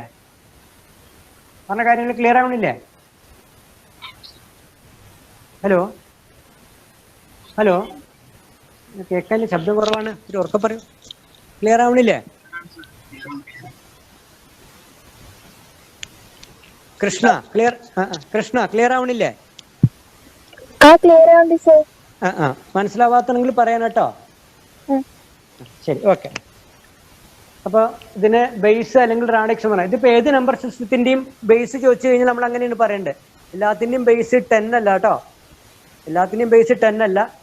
ഡെസിമൽ നമ്പർ സിസ്റ്റത്തിൻ്റെ ബേസാണ് 10 എന്ന് പറയുന്നത്. 10 എന്നുള്ളതിൻ്റെ ഒരു ഫോർമാറ്റാണ് 10 എന്നുള്ളത്. നമ്മൾ പറയുന്നതാണ് ഡെസി എന്ന് പറഞ്ഞാൽ 10 തന്നെയാണ് മീനിങ് ആക്ച്വലി. അതുകൊണ്ടാണ് നമ്മളതിൽ ഡെസിമൽ എന്ന് പറയുന്നത്. ഇനി വളരെ രസകരമായ ഒരു കാര്യം, ഈ ഡെസിമൽ നമ്പർ സിസ്റ്റം നമ്മുടെയാണ്, ഇന്ത്യയിൽ നിന്ന് പോയിട്ടുള്ളതാണ്. ഇന്ത്യക്കാരാണ് ഡെസിമൽ നമ്പർ സിസ്റ്റം ഇങ്ങനെ ഉപയോഗിക്കുക എന്നുള്ള കാര്യം ലോകത്തിന് പറഞ്ഞു കൊടുത്തിരിക്കുന്നത്. ഓക്കെ, ഇനി ഇതിലെങ്ങനെയാണ് ഈ ഡെസിമൽ നമ്പർ സിസ്റ്റത്തിന് എങ്ങനെയാണ് നമ്മൾ ഓരോ വാല്യൂ പറയണത് എന്നുള്ളതാണ് അടുത്ത സ്ലൈഡിൽ കാണിച്ചിരിക്കുന്നത്. ഇപ്പൊ നിങ്ങൾ 25 എന്ന് പറഞ്ഞു കഴിഞ്ഞാൽ നിങ്ങൾക്ക് കാര്യം മനസ്സിലായി ഇല്ലേ? 25 പറഞ്ഞാൽ നിങ്ങൾക്ക് എങ്ങനെയാ മനസ്സിലാവുക? എന്താ മനസ്സിലാവുക? ഒരു 25 രൂപ വേണം പറഞ്ഞാൽ നിങ്ങൾക്ക് എന്താ മനസ്സിലാവുക? നിങ്ങൾ വേഗം അല്ലേ, അപ്പോൾ 2 10 നോട്ടും ആണ് ഉള്ളതെങ്കിൽ 2 10 നമ്മളിലുള്ള കറൻസികൾ 10ന്റെ കറൻസികളുണ്ട്, 5ന്റെയും കറൻസികളുണ്ട്. അപ്പോൾ നമ്മൾ എന്താ ചെയ്യുക? നമ്മൾ 2 10 നോട്ട് എടുക്കും, അതുപോലെ തന്നെ ഒരു 5ന്റെ നോട്ട് കൊടുത്തിട്ട് കൊടുക്കും അല്ലേ? അപ്പം നമുക്കത് മനസ്സിലായി എന്താണ് ഈ 25 കൊണ്ട് മീൻ ചെയ്യുന്നത്. 25 രൂപ വേണം പറഞ്ഞാൽ നമുക്ക് മനസ്സിലായി എന്താണ് വേണ്ടത്. പക്ഷേ അതിനെ എങ്ങനെയാണ് നമ്മളൊരു സയന്റിഫിക്കലി നമ്മളതിനെ കാണിക്കുന്നത്, റെപ്രസെന്റ് ചെയ്യണത്? അതാണ് ആ 35 86 എന്ന് പറഞ്ഞിട്ടൊന്ന് കാണാനില്ലേ എഴുതിയിരിക്കുന്നത്, അതിൽ കൊടുത്തിരിക്കുന്നത്. എങ്ങനെയാണ് നമ്മളൊരു നമ്പറിനെ കറക്റ്റായിട്ട് കാണിക്കണത്, എങ്ങനെയാണ് റെപ്രസെന്റ് ചെയ്യണത്. ഇതിന് മാത്രം എല്ലാത്തിനും ഇങ്ങനെ തന്നെയാണ് പറയാട്ടോ. അപ്പൊ നമ്മൾ ചെയ്യണത് ഏറ്റവും ആദ്യത്തെ നമ്പറിനെ ഇവിടെ 35 86 എന്ന് പറയുന്നത്. അപ്പൊ നമ്മൾ അത്രയൊന്നും വലുതൊന്നും വേണ്ട, ചെറിയ നമ്പർ എടുക്കാം. നേരത്തെ പറഞ്ഞ പോലെ 25 എന്നുള്ളത് എടുക്കാം. 25-ലെ 5-ന് പറയുന്ന പേരെന്താണ്? നമ്മൾ എന്താണ് പറയാറ്? ഒറ്റസ്ഥാനം എന്ന് പറയും അല്ലെ? ഒറ്റസ്ഥാനം എന്നല്ലേ പറയാറ് മലയാളത്തിലെ? ഈ 2-ന് നമ്മൾ എന്ത് പറയും? 10ാമത്തെ സ്ഥാനത്താണെന്ന് പറയും അല്ലെ? അപ്പോൾ ഒറ്റ 10 100 അങ്ങനെയാണ് പഠിച്ചിട്ടുണ്ടാവാം. അപ്പോൾ 5 എന്നുള്ള സ്ഥലത്തിന് അതിന്റെ വാല്യൂ അല്ലെ, നമ്മൾ എല്ലാത്തിനും ഉപയോഗിക്കുന്നത് 0 മുതൽ 9 വരെയുള്ള സിമ്പിളുകളാണ് ഉപയോഗിക്കുന്നത്. പക്ഷെ ഈ 25 എന്ന് എഴുതിയാൽ 2-ന്റെയും 5-ന്റെയും വാല്യൂ ഒന്ന് തന്നെയാണോ? 5-ന്റെ വാല്യൂവിനേക്കാളും അധികം പവർ ആർക്കുണ്ട്? 2-നില്ലേ? അതെന്തുകൊണ്ടാണ്? 2-ന്റെ പ്ലേസ് മാറിയത് കൊണ്ടാണ്. 5-ന്റെ പ്ലേസിനേക്കാളും ഉയർന്ന പ്ലേസിലുള്ള സ്ഥലത്താണ് ആര് നിൽക്കുന്നത്? 2 നിൽക്കുന്നത്. അതുകൊണ്ടാണ്. അപ്പൊ നമ്മൾ അതിനെ റെപ്രസെന്റ് ചെയ്യുക എങ്ങനെയാണ്? 5 × 10⁻0 അല്ലെങ്കിൽ 5 × 10⁻0. 10⁻0 എന്ന് പറഞ്ഞാൽ എത്രയാണ്? 1 ആണ്. ഏത് നമ്പറിന്റെയും പവർ 0 ആയിട്ട് വന്നാൽ അതിന്റെ വാല്യൂ എത്രയായിരിക്കും? 1 ആയിരിക്കും. ഏത് നമ്പർ ആയാലും ശരി. അപ്പൊ 5⁻0 എന്ന് പറഞ്ഞാലും എത്രയായിരിക്കും? അതിന്റെ വാല്യൂ 1. 2⁻0 പറഞ്ഞാൽ അതിന്റെ വാല്യൂ 1 തന്നെയാണ്. അപ്പൊ ഏതിന്റെ പവറും 0 ആയിട്ട് വന്നു കഴിഞ്ഞാൽ അതിന്റെ വാല്യൂ എത്രയായിരിക്കും? 1 ആവും. അപ്പൊ 5 × 10⁻0 എന്ന് പറഞ്ഞാൽ അതിന്റെ വാല്യൂ എത്രയായി? 5 × 1 = 5. ഇനി അടുത്ത പ്ലേസ് ഏതാണ്? 2 ആണ് അല്ലെ? 2-ന്റെ പ്ലേസ് എന്താണ്? ഇവിടെ നമ്മൾ കൊടുത്തിട്ടുണ്ട്, രണ്ടാമത്തെ പ്ലേസിൽ കൊടുത്തിട്ടുണ്ട് 86 അല്ലെ? 85 86. അതിന്റെ 6 നമ്മൾ പറഞ്ഞു 6 × 10⁻0 കൊടുത്തു. അടുത്തത് എന്താ കൊടുത്തിരിക്കുന്നത്? 8 × 10⁻2 അല്ലെ? അതേപോലെ അതിനെ ബേസ് ചെയ്തിട്ട് നമ്മൾ പറയുകയാണെങ്കിൽ നമ്മൾ നേരത്തെ പറഞ്ഞ വാല്യൂവിനെ പറയുമ്പോൾ എന്താണ് പറയുക? 2 × 10⁻1 2 10⁻1 2 × 10⁻1 അല്ലെ? അപ്പൊ എത്രയാണ്? 10⁻1 പറഞ്ഞാൽ എത്ര? 10 തന്നെ അല്ലെ? അപ്പൊ 2 × 10. അപ്പൊ അതിനുള്ള വാല്യൂ എത്രയായി? 20. എന്നിട്ട് അതിനെ തമ്മിൽ രണ്ടും കൂട്ടിക്കഴിഞ്ഞാൽ നമുക്ക് എത്ര കിട്ടും? 25 എന്ന് കിട്ടും അല്ലെ? അങ്ങനെയാണ് ആക്ച്വലി നമ്മൾ ഇവിടെ റെപ്രസെന്റ് ചെയ്യുന്നത്. അപ്പൊ നിങ്ങൾ ഈ ഒരു എക്സാമ്പിൾ ഇവിടെ നോക്കൂ. ആ എക്സാമ്പിളിൽ 35 86 കൊടുത്തിരിക്കുന്നത്. അപ്പോൾ നമ്മളിവിടെ ഒറ്റയെന്നാണ് ആദ്യം തുടങ്ങുന്നത് കേട്ടോ. 6 × 10⁻0. അടുത്തത് പ്ലസ് 8 × 10⁻1. കാരണം 8 എവിടെയാണ് നിൽക്കുന്നത്? 10-ന്റെ പ്ലേസ് ആണ് അല്ലെ? 10-ന്റെ പ്ലേസിലാണ് നിൽക്കുന്നത്. ഇനി അടുത്തത് ഏതാണ്? പ്ലസ് 5 × 10⁻2 അല്ലെ? 10⁻2 പറഞ്ഞാൽ എത്രയാണ്? 100. ഇപ്പൊ നമ്മൾ പറയും 5 നിൽക്കുന്നത് 100-ന്റെ പ്ലേസിലാണെന്ന് പറയും. അതുപോലെ അടുത്ത എന്താണ്? 3 ആണ് അല്ലെ? 3 × 10⁻3. അത് നമ്മൾ എന്ത് പറയും? 1000-ന്റെ പ്ലേസിലാണ് 3 നിൽക്കുന്നത് അല്ലെ? അപ്പൊ 3 × 10⁻3. അപ്പൊ നമുക്ക് എങ്ങനെ വാല്യൂ കിട്ടുക? 6 പ്ലസ് 6 × 1 ആണ്. അപ്പൊ 6 തന്നെ വരും. 8 × 10. 8 × 10 പറഞ്ഞാൽ എത്രയായി? 80 ആയി അല്ലെ? പ്ലസ് 5 × 10⁻2. 10⁻2 പറഞ്ഞാൽ എത്രയായി? 100. അപ്പൊ 5 × 100 എന്ന് പറഞ്ഞാൽ 500. പ്ലസ് 3 × 10⁻3. 10⁻3 പറഞ്ഞാൽ എത്രയാണ്? 1000. അപ്പൊ 3 × 1000 പറഞ്ഞാൽ 3000. എന്നിട്ട് ഇതിനെ 3-നും ഈ പറഞ്ഞ 4 വാല്യൂവിന് വേണ്ടി കൂട്ടിക്കഴിഞ്ഞാൽ കിട്ടുന്നതാണ് ആക്ച്വലി നമ്മുടെ നമ്മുടെ ആക്ച്വൽ ആയിട്ടുള്ള വാല്യൂ. നമ്മളതിൻ്റെ അല്ലെങ്കിൽ നമ്മൾ എഴുതിയിട്ടുള്ള വാല്യൂവിനെ നമ്മൾ റെപ്രസെന്റ് ചെയ്യണത് ഇങ്ങനെയാണ്, അല്ലെങ്കിൽ നമ്മൾ എഴുതിയിട്ടുള്ള വാല്യൂ നമ്മൾ മനസ്സിലാക്കുന്നത് ഇങ്ങനെയാണ് അല്ലേ. ഇപ്പൊ നമുക്കറിയാം, ഇപ്പൊ നമ്മൾ നോക്കിയാൽ അറിയാം, ഇതിലേറ്റവും സിമ്പിളിന് ഏറ്റവും ഏറ്റവും വാല്യൂ കുറഞ്ഞ സിമ്പിൾ 3 ആണ് അല്ലേ. 3, 5, 8, 6 എന്നാണ്. 3 ഏറ്റവും വില കുറഞ്ഞത്. വില അല്ല, സിമ്പിൾ നമ്മൾ ആദ്യത്തെ സിമ്പിൾ നോക്കുമ്പോൾ. പക്ഷെ ഇവിടെ പവർ ഏതിന് ഏറ്റവും കൂടുതൽ? 3 അല്ലേ. അത് 3000 വരെ ഉണ്ട്. ഇവിടെ 8 ഏറ്റവും കൂടുതലുള്ളത്. പക്ഷെ 8ന്റെ പവർ എത്രയേ ഉള്ളൂ? 10⁻1. 10ന്റെ പ്ലേസേ ഉള്ളൂ അല്ലേ. അപ്പൊ നമുക്ക് ഏത് സിമ്പിളും എവിടെയാണോ നിൽക്കുന്നത് ആ നിൽക്കുന്നതിനനുസരിച്ചാണ് അതിന്റെ പവർ. ഇനി ഈ 10ന്റെ അവിടെ നിന്ന് നോക്കി നോക്കൂ. 10ന്റെ പവർ ആയിട്ട് വരുന്നത് എങ്ങനെ എഴുതിയിരിക്കണം നോക്കി നോക്കൂ. 0 അല്ലെ, 10⁻0, 1, 2, 3. ഇനി അങ്ങോട്ട് നമ്പർ ഇല്ലാത്തതുകൊണ്ടാണ്. ഉണ്ടെങ്കിൽ നമ്മൾ 4, 5, 6 അങ്ങനെയായിരിക്കും എഴുതിയിട്ടുണ്ടാവുക. ഓക്കെ.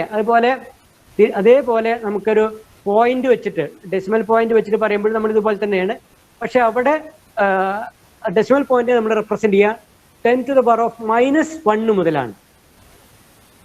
10⁻⁻1, 10⁻⁻2, 10⁻⁻3. -1, -2, -3 എന്നൊക്കെ പറഞ്ഞാൽ എന്താ മീനിങ്? 1/10, 1/100, 1/1000 അല്ലേ.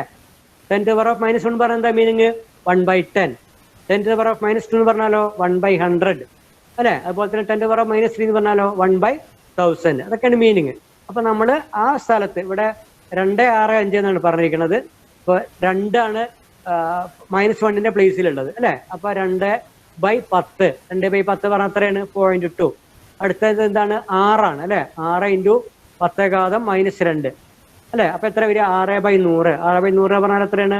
0.06. അടുത്ത ഏതാണ്? 5 അല്ലെ. 5 × 5ന്റെ പവർ എത്ര വരുന്നത്? 10⁻⁻3 അല്ലെ. അപ്പൊ 5/1000. 5/1000 പറഞ്ഞാൽ 0.005. അപ്പൊ അതിന്റെ കറക്റ്റ് വാല്യൂ കിട്ടും. നമ്മൾ ഇതെല്ലാം കൂടി ആഡ് ചെയ്ത് കഴിഞ്ഞാൽ നമുക്ക് അതിന്റെ കറക്റ്റ് ആയിട്ടുള്ള വാല്യൂ ഇവിടെ കിട്ടി അല്ലെ. അതായത് നമ്മളതിനെ ഈ 0.265 എന്ന് എഴുതിയതിനെ നമുക്കതിന് കറക്റ്റായിട്ട് ഇന്റർപ്രറ്റ് ചെയ്യണം. നമുക്ക് കറക്റ്റായിട്ട് മനസ്സിലാക്കണം. അത് മനസ്സിലാക്കുന്നത് നമ്മൾ ഇങ്ങനെയാണ്. ഇങ്ങനെ എഴുതിയിട്ടാണ് നമ്മൾ അതിന്റെ വാല്യൂ ഇത്രയാണെന്നുള്ള കാര്യമൊക്കെ അവിടെ ക്ലിയർ ആയിട്ട് മനസ്സിലാക്കേണ്ടത്. ഇതാണ് ഇതിന്റെ ഒരു സയന്റിഫിക് നൊട്ടേഷൻ എന്ന് കാര്യം എന്ന് പറയുന്നത്. ഇത് നമ്മൾ അറിയുന്നത് തന്നെയാണ് എല്ലാവർക്കും. ഇതൊക്കെ നിങ്ങൾ ചെറു ക്ലാസ്സിൽ പഠിച്ചിട്ടുണ്ടാവും. ഇനി ചിലപ്പോൾ ചില ആൾക്കാർ പഠിച്ച് മറന്നു പോയിട്ടുണ്ടാവും. അപ്പൊ നമ്മൾ ഇങ്ങനെ എഴുതുന്നതിനെ നമ്മൾ ഈ പറഞ്ഞില്ലേ 10⁻1, 10⁻2 എന്നൊക്കെ എഴുതുന്നില്ല. അങ്ങനെയൊക്കെ എഴുതിയതിന് പൊതുവെ സ്കെലിറ്റൻ ഡയഗ്രം എന്നൊക്കെ പറയാറുണ്ട്. ആ വേർഡൊന്നും ഇപ്പൊ നിങ്ങൾ അത്ര ഓർത്ത് വെക്കൊന്നും വേണ്ട. ഞാൻ ജസ്റ്റ് ഒന്ന് പറഞ്ഞത് മാത്രമേ ഉള്ളൂ. അതിന് പറയുന്ന പേര്, പൊതുവെ പറയുന്ന പേര് സ്കെലിറ്റൻ ഡയഗ്രം എന്നാണ് പറയാറ്. ഓക്കെ. അപ്പൊ ഇത് ക്ലിയർ ആയില്ലേ ഈ പറഞ്ഞത്? ഹലോ, ഈ പറഞ്ഞ ക്ലിയർ അല്ലേ? ഹലോ. ഓക്കെ. ഇനി അപ്പൊ നമുക്ക് അതിൽ കൂടുതലൊന്നും പറയേണ്ട കാര്യമില്ല ബൈനറിയെ കുറിച്ചിട്ട്, ഡെസിമലിനെ കുറിച്ചിട്ട്. അടുത്തത് നമുക്ക് അത്യാവശ്യമുള്ള കുറച്ച് കാര്യങ്ങൾ നോക്കാം ബൈനറിയെ കുറിച്ചുള്ളത്. നമുക്ക് ആദ്യം ബൈനറി നമ്പർ സിസ്റ്റത്തിന്റെ ഫീച്ചേഴ്സ് ആണ് അവിടെ എഴുതിയിരിക്കുന്നത്. എന്തൊക്കെയാണ് ഫീച്ചേഴ്സ് പറയുക, അല്ലെങ്കിൽ ഫീച്ചർ പറഞ്ഞാൽ അതിന്റെ പ്രത്യേകതകൾ എന്തൊക്കെയാണ് ബൈനറി നമ്പർ സിസ്റ്റത്തിന്റെ? ഒന്നാമത്തെ ഫീച്ചർ, അതിൽ 2 ലെവലുകളേ ഉള്ളൂ. എന്താണ് അവിടെ? 2 ലെവലുകളേ ഉള്ളൂ. ആ 2 ലെവലുകളെ നമ്മൾ റെപ്രസെന്റ് ചെയ്യുന്നത് 0 അല്ലെങ്കിൽ 1, പിന്നെ ഹൈ അല്ലെങ്കിൽ ലോ, ഓൺ അല്ലെങ്കിൽ ഓഫ്, ട്രൂ അല്ലെങ്കിൽ ഫാൾസ്. അങ്ങനെയൊക്കെയാണ് നമ്മൾ അതിനെ എന്ത് ചെയ്യുന്നത്, അതിനെ പറയുന്നത്. അങ്ങനെയുള്ള 2 ലെവലുകളാണ് അതിനുള്ളത്. ഈ പേര് ഏതും വേണമെങ്കിൽ ഉപയോഗിക്കാം കേട്ടോ. ഹൈ ലോ എന്ന് ഉപയോഗിക്കാം, ട്രൂ ഫാൾസ് പറയാം. പല ബുക്കുകളും പല രീതിയിലുണ്ടാവുക. എന്തായാലും ഒക്കെ മീനിങ് ഒക്കെ ഒന്ന് തന്നെയാണ്. അടുത്തൊരു ഫീച്ചർ എന്താണ്? If base or radix is എത്രയാണ്?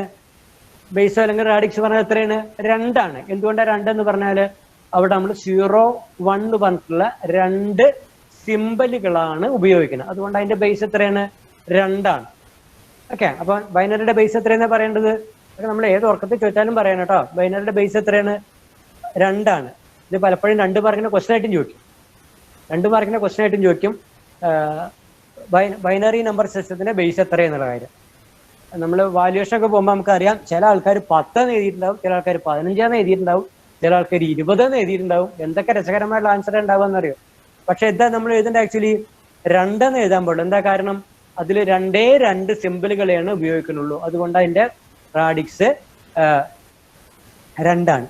പിന്നെ മൂന്നാമത്തെ ഒരു കാര്യം എന്ന് പറഞ്ഞാൽ, it can be implemented by any active device, നമ്മൾ ഇലക്ട്രോണിക്സിൽ പഠിക്കുന്ന ആക്റ്റീവ് ഡിവൈസും പാസീവ് ഡിവൈസും ഒക്കെ ഉണ്ട്. അതിലെ ആക്റ്റീവ് ഡിവൈസുകൾ ഉപയോഗിച്ചിട്ട് നമുക്ക് എന്ത് ചെയ്യാം, നമുക്ക് ഈ 2 ലെവലുകൾ റെപ്രസെന്റ് ചെയ്യാം. നമ്മൾ നേരത്തെ പറഞ്ഞ പോലെ ഏതൊക്കെയാണ്, ട്രാൻസിസ്റ്ററിന്റെ കേസിലാണെങ്കിൽ സാച്ചുറേഷൻ ആൻഡ് കട്ട് ഓഫ്, അല്ലെങ്കിൽ ഡയോഡ് ആണെങ്കിൽ ഓൺ അല്ലെങ്കിൽ ഓഫ്, അങ്ങനെയൊക്കെയുള്ള പേര് ഉപയോഗിച്ച് നമുക്ക് എന്ത് ചെയ്യാം, അങ്ങനെയുള്ള ലെവലുകൾ ഉപയോഗിച്ചിട്ട് നമുക്ക് എന്ത് ചെയ്യാം, ഇതിനെ റെപ്രസെന്റ് ചെയ്യാം.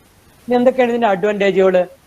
അഡ്വാൻറ്റേജുകൾ നമ്മൾ നേരത്തെ പറഞ്ഞതൊക്കെ തന്നെയാണ്, നമ്മൾ നേരത്തെ പറഞ്ഞ അതേ കാര്യങ്ങൾ തന്നെയാണ്. ഡിജിറ്റൽ സിസ്റ്റത്തിന്റെ അഡ്വാൻറ്റേജ് എന്തൊക്കെയോ അത് തന്നെയാണ് ബൈനറിയുടെയും അഡ്വാൻറ്റേജ്. ഇത് ചിലപ്പോൾ 6 മാർക്കിനൊക്കെ ചോദിക്കാവുന്ന ക്വസ്റ്റ്യൻ കേട്ടോ. Write the advantage of binary number system എന്ന് ചിലപ്പോൾ ചോദിക്കാം. ഓക്കെ, എന്തൊക്കെയാണ് അഡ്വാൻറ്റേജുകൾ? നമ്മൾ നേരത്തെ എഴുതിയ അതേ കാര്യങ്ങൾ. ഹൈ അക്യൂറസി അല്ലെ, 2 ലെവലുകൾ, അതുകൊണ്ട് ഇടയിൽ വരുന്ന വാല്യൂ ഒന്നും അവിടെ ഇല്ല. Okay, can be stores easily. അത് ഈ നമ്പർ, ഈ 2 ലെവലുകളെ നമുക്ക് സി ഡിയിലൊക്കെ വളരെ സിമ്പിളായിട്ട് സ്റ്റോർ ചെയ്യാം അല്ലെ. സി ഡിയിലൊക്കെ വളരെ സിമ്പിളായിട്ട് സ്റ്റോർ ചെയ്യാം. നേരത്തെ പറഞ്ഞ പോലെ ഒന്നുകിൽ ഒരു ഹൈ പ്ലേസ് അല്ലെങ്കിൽ എന്താണ് ബിറ്റും ബംസ് അല്ലേ പറഞ്ഞത്. ഒന്നുകിൽ ഒരു ബിറ്റ് എന്ന് പറഞ്ഞാൽ 0 ആയിട്ട് എടുക്കാം, ബംപ് എന്ന് പറഞ്ഞാൽ 1 ആയിട്ട് എടുക്കാം, അല്ലെങ്കിൽ തിരിച്ചു കൊടുക്കാം. പക്ഷെ ഇതിന്റെ ഇടയിൽ ഒരു ലെവൽ കൂടി വരികയാണെങ്കിലോ നമുക്ക് ബുദ്ധിമുട്ടായി അല്ലെ. അപ്പൊ നമുക്ക് ഇതിന്റെ വാല്യൂ, ഇതിൻ ബിറ്റ്വീൻ എവിടെയാണ് നിൽക്കണത് ഇതൊക്കെ നമുക്ക് ചെക്ക് ചെയ്യേണ്ടി വരും. ഇനി ഒരു ലെവൽ കൂടി വരികയാണെങ്കിൽ കുറച്ചുകൂടി കോംപ്ലിക്കേറ്റഡ് ആയി. അപ്പൊ നമുക്ക് വാല്യൂസ് അല്ലെങ്കിൽ ലെവൽസ് കുറയുന്ന അത്രയും പിന്നെ എന്തായിരിക്കും, ഈസി ആയിരിക്കും നമുക്കതിനെ റെപ്രസെന്റ് ചെയ്യാൻ വേണ്ടിയിട്ട്. അപ്പോൾ can store easily. Then can process with digital computer. ഈ ഡിജിറ്റൽ ഡാറ്റ ഒക്കെ നമുക്ക് എന്ത് ചെയ്യാം, കമ്പ്യൂട്ടർ ഉപയോഗിച്ചിട്ട് നമുക്ക് പ്രോസസ് ചെയ്യാം. അതിന് വേണ്ടിയിട്ടാണ് നമ്മൾ നേരത്തെ പറഞ്ഞ ഗേറ്റ് ഒക്കെ ഉപയോഗിച്ചിട്ട് ചെയ്യുന്നത്. ഓക്കെ, ദെൻ ഇത് can transmit with less noise. നമ്മൾ പറഞ്ഞു നോയ്സ് പറഞ്ഞാൽ അൺവാണ്ടഡ് സിഗ്നലിനെയാണ് നോയ്സ് എന്ന് പറയുന്നത്. അതൊക്കെ മിനിമം നോയ്സ് ആയിട്ട് നമുക്ക് എന്ത് ചെയ്യാം, നമുക്കതിനെ ട്രാൻസ്മിറ്റ് ചെയ്യാം. പിന്നെന്താണ് പറയുന്നത്, അരിത്തമാറ്റിക് ഓപ്പറേഷൻസ് ആർ ഈസി. ഇതിനെ നമുക്ക് അരിത്തമാറ്റിക് ഒക്കെ പെട്ടെന്ന് ചെയ്യാം. നമുക്ക് ആഡ് ചെയ്യുക, സബ്ട്രാക്ട് ചെയ്യുക വളരെ എളുപ്പമാണ് ഇത് ഉപയോഗിച്ചിട്ട്. നമ്മൾ ഒറ്റനോട്ടത്തിൽ ആഡ് ചെയ്യുമ്പോഴൊക്കെ ചിലപ്പോൾ ബുദ്ധിമുട്ട് ചിലപ്പോൾ നമുക്ക് തോന്നാം. പക്ഷേ ഒരു കമ്പ്യൂട്ടിംഗ് സിസ്റ്റത്തിൽ കൊടുത്തു കഴിഞ്ഞാൽ വളരെ ഈസി ആയിട്ട് എന്ത് ചെയ്യും, അത് കമ്പ്യൂട്ട് ചെയ്തിട്ട് കിട്ടും. Will obey the Boolean algebra. George bool എന്ന് പറഞ്ഞിട്ടുള്ള 18th സെഞ്ചുറിയിലൊക്കെ ജീവിച്ചിരുന്ന ഒരു മാത്തമാറ്റീഷ്യൻ ആണ് ജോർജ് ബൂൾ എന്ന് പറഞ്ഞാൽ. അദ്ദേഹം 18th സെഞ്ചുറിയിലൊക്കെ അല്ലെങ്കിൽ ആ കാലഘട്ടങ്ങളിൽ പ്രപ്പോസ് ചെയ്തതാണ് ആക്ച്വലി ബൂളിയൻ ഓൾജിബ്ര എന്ന് പറഞ്ഞാൽ. പക്ഷെ ആ കാലത്ത് ബൂളിയൻ ഓൾജിബ്ര എന്ന് പറഞ്ഞാൽ യാതൊരു മീനിങ് ഉണ്ടായിരുന്നില്ല. മാത്രമല്ല അന്നത്തെ പല ലീഡിങ് സയന്റിസ്റ്റുകളൊക്കെ ഈ ബൂളിയനെ ഭ്രാന്താണെന്ന് വരെ പറഞ്ഞു. കാരണം അത് അന്നത്തെ കാലത്ത് എവിടെ ഉപയോഗം ഉണ്ടായിരുന്നില്ല, ഉപയോഗമൊന്നുമില്ലാത്ത. മാത്രമല്ല 1 + 1 = 10 എന്നൊക്കെ കൊടുക്കുന്ന ഒരാളായിരുന്നു, അല്ലെങ്കിൽ 1 + 1 = 1 എന്നൊക്കെ കൊടുക്കുന്ന ആളായിരുന്നു. അപ്പൊ അതൊക്കെ യാതൊരു മീനിങ്ങും ഇല്ല എന്നൊക്കെ പറഞ്ഞ് തള്ളിയതായിരുന്നു. പക്ഷെ 20th സെഞ്ചുറി എത്തിയപ്പോഴേക്കും നമ്മുടെ ഷാനോൺ എന്ന് പറഞ്ഞിട്ടുള്ള ഒരു കമ്മ്യൂണിക്കേഷൻ എഞ്ചിനീയർ ഉണ്ടായിരുന്നു. അദ്ദേഹം ഈ ബൂളിയൻ ഓൾജിബ്ര ഉപയോഗിച്ചിട്ടാണ് പിന്നെ ബാക്കിയുള്ള കാര്യങ്ങളൊക്കെ ഈ നമ്മുടെ ഡിജിറ്റൽ വേൾഡിന് ഒരുപാട് എന്ത് ചെയ്തത്, അഡ്വാൻസ്മെന്റ് ഒക്കെ അവിടെ വരുത്തിയത്. ഓക്കെ, അപ്പൊ ഡിജിറ്റൽ ഉപയോഗിക്കാം എന്നുള്ളൊരു കണ്ടീഷൻ അത് പറഞ്ഞോട് കൂടിയിട്ടാണ് ഈ അല്ലെങ്കിൽ മറന്നു കിടന്നിരുന്ന ഈ ബൂളിയൻ ഓൾജിബ്ര നമ്മൾ ഉപയോഗിക്കാൻ വേണ്ടിയിട്ട് വീണ്ടും തുടങ്ങിയത്. ഓക്കെ, അപ്പൊ നമ്മൾ ഈ സ്ലൈഡിൽ പറഞ്ഞിരിക്കുന്നത് എന്തൊക്കെയാണ് അതിന്റെ പ്രധാനപ്പെട്ട ഫീച്ചേഴ്സ്, പിന്നെ എന്തൊക്കെയാണ് അതിന്റെ അഡ്വാൻറ്റേജ്, ഇത്രയും കാര്യങ്ങളാണ്. ഓക്കെ, ഇനി അടുത്തത് എന്താണ്, നേരത്തെ നമ്മൾ പറഞ്ഞൊക്കെ തന്നെയാണ്. എന്താണ് ഒരു ബൈനറി ഡിജിറ്റിനെ നമ്മൾ എന്ത് പറയും, ബിറ്റ് എന്ന് പറയും. ബിറ്റ് എന്ന് പറഞ്ഞാൽ ഒന്നുകിൽ 0 ആവാം അല്ലെങ്കിൽ 1 ആവാം അല്ലെ. 0യും അല്ലെങ്കിൽ 1 ഒക്കെ എന്താണ്, ഒക്കെ ബൈനറി ഡിജിറ്റ് ആണ്. ഓക്കെ, ഇനി നമുക്ക് വേണമെങ്കിൽ 2 തരത്തിലുള്ള ലോജിക്കുകൾ നമ്മൾ ഉപയോഗിക്കാറുണ്ട്. അതൊന്ന് പോസിറ്റീവ് ലോജിക്കും വേറൊന്ന് നെഗറ്റീവ് ലോജിക്കാണ്. പോസിറ്റീവ് ലോജിക് എന്ന് പറഞ്ഞാൽ ഉയർന്ന വാല്യൂവിനെ, ഇപ്പൊ നമുക്കൊന്ന് ആലോചിച്ച് നോക്കാം. 0 വോൾട്ട് 0യ്ക്കും 5 വോൾട്ട് ഹൈനും വേണ്ടിയിട്ട് എടുക്കാന്ന് കരുതാം. 0 വോൾട്ട് 0യ്ക്കും 5 വോൾട്ട് 1നും വേണ്ടി എടുക്കാന്ന് കരുതാം. അപ്പൊ നമുക്ക് പറയാം അത് ലോ വോൾട്ടേജ് ലെവല് ലോ ലെവലിനും ഹൈ വോൾട്ടേജ് ലെവല് ഹൈ ലെവലിനും വേണ്ടിയിട്ടാണ് ഉപയോഗിക്കുന്നത്. അതുകൊണ്ട് നമ്മൾ അതിനെ പറയും പോസിറ്റീവ് ലോജിക് സിസ്റ്റം എന്ന് പറയും. തിരിച്ചാണെങ്കിൽ, അതായത് ഹൈ പൊട്ടൻഷ്യൽ ലോ ലെവലിനെ, അതായത് 0 വാല്യൂവിനെയും അതുപോലെ തന്നെ 0 പൊട്ടൻഷ്യൽ ഹൈ വാല്യൂവിനെയും റെപ്രസെന്റ് ചെയ്യുകയാണെങ്കിൽ നമ്മൾ അതിനെ പറയും നെഗറ്റീവ് ലോജിക് എന്ന് പറയും. ഓക്കെ, ഇതൊക്കെ ഉപയോഗിക്കുമ്പോഴത്തെ നമ്മൾ വായിക്കുമ്പോഴത്തെ ഒരു കാര്യം മാത്രമേ ഉള്ളൂ. ഉപയോഗിക്കാൻ തുടങ്ങിക്കഴിഞ്ഞാൽ രണ്ടിനും തമ്മിൽ വലിയ വ്യത്യാസങ്ങളൊന്നും നമുക്ക് അവിടെ തോന്നില്ല. ഓക്കെ, ഇനി നമ്മൾ സാധാരണ ഒരു ബിറ്റ് കൊണ്ട് നമുക്ക് വലിയ ഒരു ഉപയോഗമൊന്നും വരില്ല. പക്ഷെ ഒരുപാട് ബിറ്റുകൾ കൂടിച്ചേർന്ന കാര്യങ്ങൾ കൊണ്ട് നമുക്ക് ഒരുപാട് ആവശ്യങ്ങൾ വരും. അങ്ങനെ ഒരുപാട് ബിറ്റുകൾ കൂടിച്ചേർന്നിട്ടുള്ള കോഡുകൾ നമ്മൾ പറയും, കോഡ് എന്ന് പറയും, ബൈനറി കോഡ്സ് പറയും.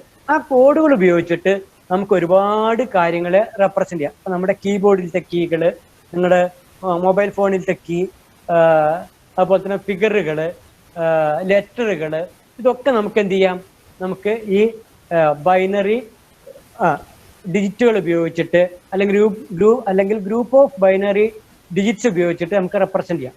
ബൈനറി ബിറ്റുകൾ ഉപയോഗിച്ചിട്ട് നമുക്ക് അതിനെ റെപ്രസെന്റ് ചെയ്യാം. നമ്മൾ അതിനെ പറയും ബൈനറി കോഡ്സ് പറയും. എന്താണ് പറയാ? ബൈനറി കോഡ്സ് പറയും.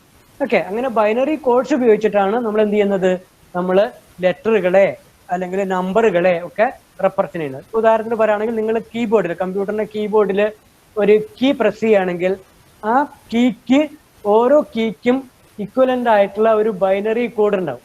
നമ്മൾ സാധാരണ ഇതിൽ ആസ്കി കോഡാണ് സാധാരണ നമ്മൾ ഈ ആസ്കി വേണ്ടി ഒരു കോഡ് ഉണ്ട്. ആ കോഡാണ് നമ്മൾ ഓരോ കീ പ്രസ് ചെയ്യുമ്പോഴും നമ്മുടെ കമ്പ്യൂട്ടറിലേക്ക് പോകുന്നത്, നമ്മുടെ കമ്പ്യൂട്ടറിലേക്ക് പോകുന്നത് ആസ്കി കോഡായിരിക്കും.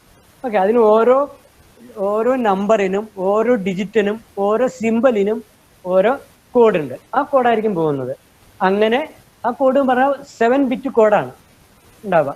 അങ്ങനെ അതായത് 0-ന്റെയും 1-ന്റെയും എന്താ ഒരു കോമ്പിനേഷൻ, 7 ബിറ്റുകളുള്ള ഒരു കോമ്പിനേഷൻ, അതായിരിക്കും ഈ കോഡ്, ഈ ആസ്കി കോഡിൽ ഉണ്ടാവുക. ഓക്കെ, അപ്പൊ അങ്ങനെ ഒരു ഗ്രൂപ്പ് ഓഫ് ബിറ്റ്സ് ഉപയോഗിച്ചിട്ട് നമുക്ക് ഇങ്ങനെയുള്ള ഒരുപാട് ഈവന്റുകളെ റെപ്രസെന്റ് ചെയ്യാൻ വേണ്ടിയിട്ട് പറ്റും. ഓക്കെ, ക്ലിയർ അല്ലേ പറയുന്നത് ക്ലിയർ അല്ലേ? ഇതൊക്കെ നിങ്ങൾക്ക് അയച്ചു തന്ന നോട്ടിലുണ്ട് കേട്ടോ. ആ നോട്ടുകളിലുണ്ട് ഇതൊക്കെ. ഞാൻ അതൊന്നുകൂടി പറഞ്ഞു പോകണമെന്ന് മാത്രമേ ഉള്ളൂ. ഓക്കെ, ക്ലിയർ അല്ലേ? എന്തെങ്കിലും ഡൗട്ട് ഉണ്ടെങ്കിൽ ചോദിച്ചോളൂ. പ്രത്യേകിച്ചും ലെറ്റുകാര് ചോദിച്ചോളൂ, എന്തെങ്കിലും ഡൗട്ടുകൾ ഉണ്ടെങ്കിൽ ചോദിച്ചോളൂ. ഓക്കെ, ഇനി ഈ പറഞ്ഞിട്ടുള്ള ലെവലുകളെ നമ്മൾ കാണിക്കുന്ന ചെറിയൊരു ഡയഗ്രാമാണ് അവിടെ കൊടുത്തിരിക്കുന്നത്. അതിൽ പറഞ്ഞില്ലേ, 0 എന്ന് പറഞ്ഞാൽ അല്ലെങ്കിൽ ബൈനറി ലോ എന്ന് പറഞ്ഞാൽ നമ്മളൊരു ഒരു പർട്ടിക്കുലർ വോൾട്ട് വരെ നമ്മളതിനെ പറയും. അതുപോലെ തന്നെ ഒരു പർട്ടിക്കുലർ വോൾട്ടേജ് മുതൽ ഹൈ എന്നും പറയും. അതിനിടയ്ക്കുള്ള ഒരു ലെവലിനെ ഒരു റെഡ് കളറിലൊക്കെ കൊടുത്തിട്ടുണ്ട്. അതിനെ നമ്മൾ അൺആക്സെപ്റ്റബിൾ ലെവൽ എന്നാണ് പറയാം. ഓക്കെ, അപ്പോൾ ആ ഒരു ലെവൽ വന്നു കഴിഞ്ഞാൽ നമുക്ക് അതിന് 0 ആണെന്നോ 1 ആണെന്നോ നമുക്ക് പറയാൻ വേണ്ടിയിട്ട് പറ്റില്ല.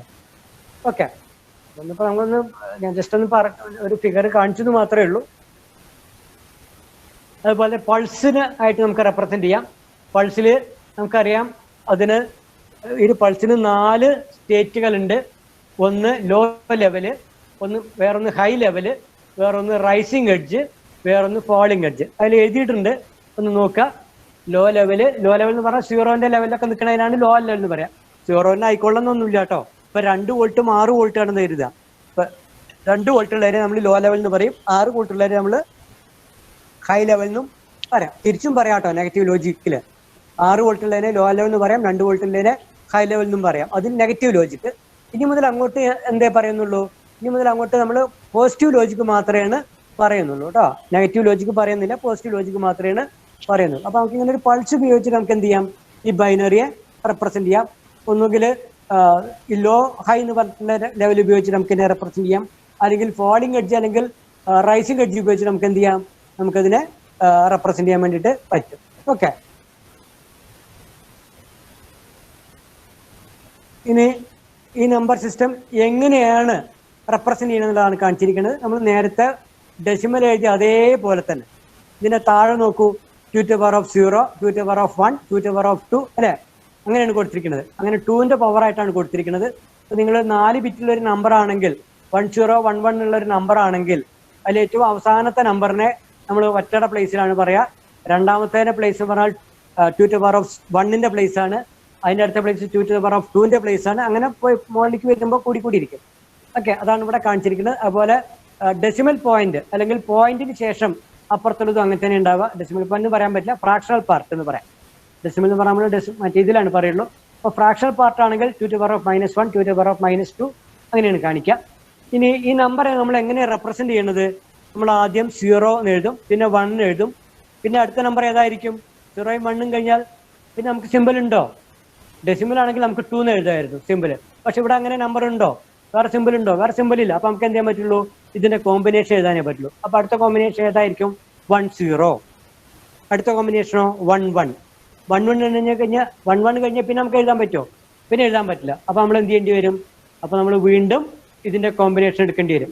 ഒരു ഇതിന്റെ എക്സ്ട്രീം സൈഡിൽ ഒരു ബിറ്റ് കൂടി ആഡ് ചെയ്യും. അപ്പൊ നമ്മൾ കൊടുക്കും 1 0 0 എന്ന് പറയും. അതാണ് ഇവിടെ കൊടുത്തിരിക്കുന്നത്. 1 0 0 1 0 1 1 1 0 1 1 1 അങ്ങനെ കൊടുത്തുകൊണ്ടേയിരിക്കും. ഓക്കെ, അപ്പൊ ഇതിൽ അത്രയേ ഉള്ളൂ. അപ്പൊ നോക്കൂ, അടുത്തൊരു ടേബിൾ അവിടെ കൊടുത്തിട്ടുണ്ട്.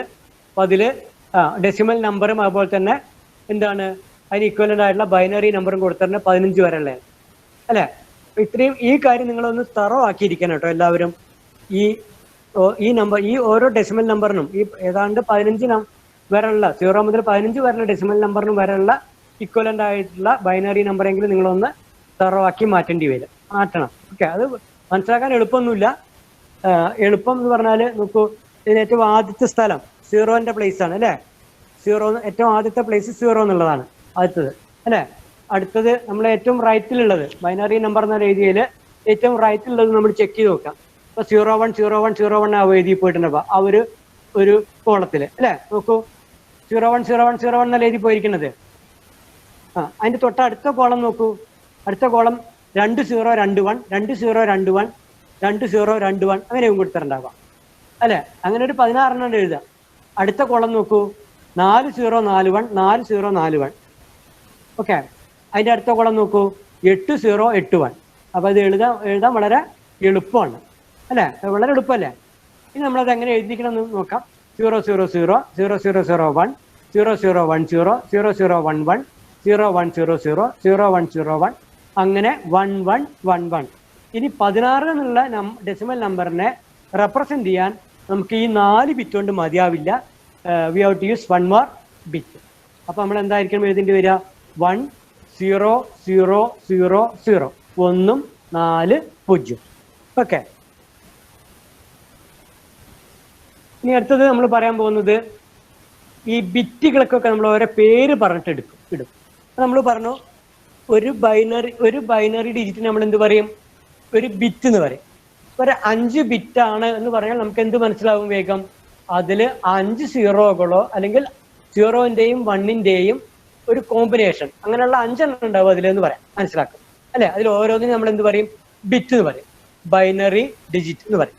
ഇനി അടുത്തൊരു വേർഡ്, ബാക്കിയുള്ള ഇനി അടുത്തുള്ള പേരുകളൊക്കെ ഗ്രൂപ്പ് ഓഫ് ബിറ്റ്സ് ആണ്.